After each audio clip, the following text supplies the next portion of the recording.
भागवतम द्वितीय स्कंद प्रथम अध्याय। जे अवतारे जेवा कर्म ताहार प्रयोजन गुण नारदे ब्रह्मजा कहिले ताहा वर्णन सप्तमरे। श्री ब्रह्मावाच सुन नारद मुनिवर भूत भविष्य अवतार अशेष जनंकर हिते सुन कहिबा तो अग्रते। पद्मकल्पर अंते हरि शुक रूपरे अवतरी से सर्वयज्ञमय गात्रे धरणी उद्धारिवार्थे। आदि असुर अवतार प्रचंड हिरण्याक्ष वीर ताहाकु महान्नव जले दंते विदारिले पाताले वज्रे जेसने वज्रधर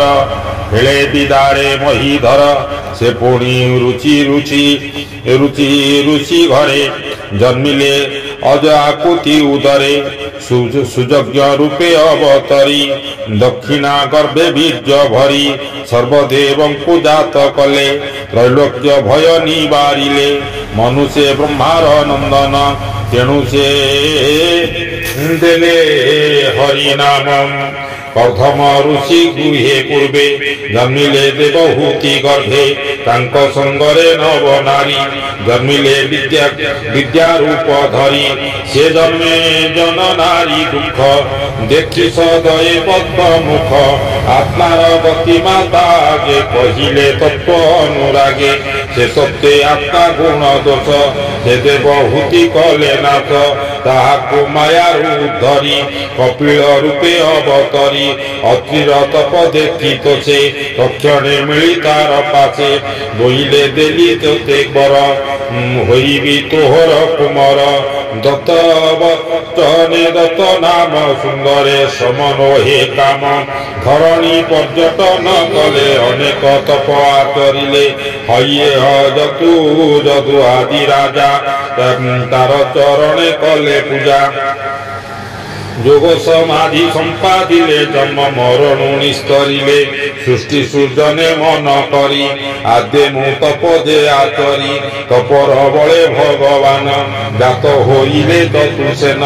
जे जोग पूर्व काले थिला कल्प प्रलये नाश गला ताहा उद्धारी जोग बळे धर्म लखिले मही तले दक्ष कुमारी गर्भे हरि धर्मर विजय अवतरी जे से दक्ष कन्या मूर्ति नाम सर्वसुंदर अनुपम तार उदरु पूर्व कल्पे जन्मिले नारायण रूपे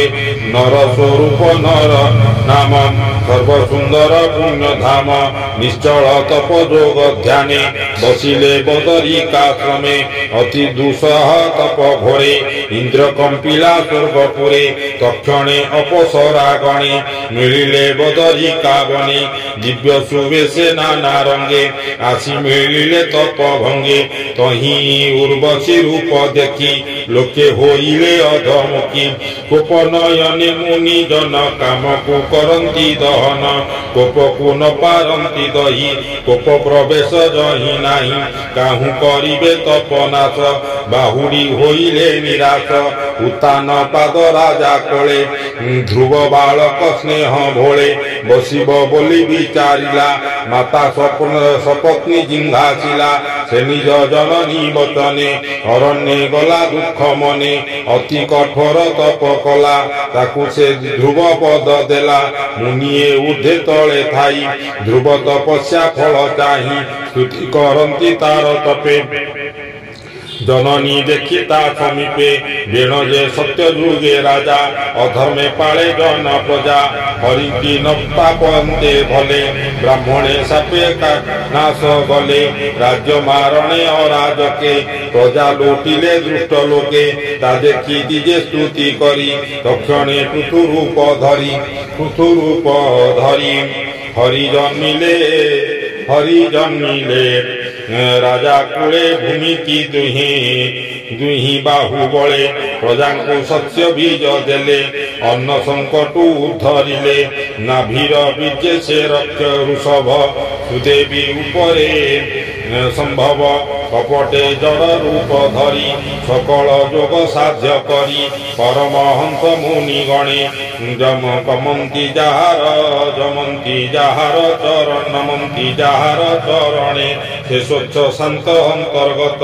অশেষ সঙ্গরূপী মুক্তম।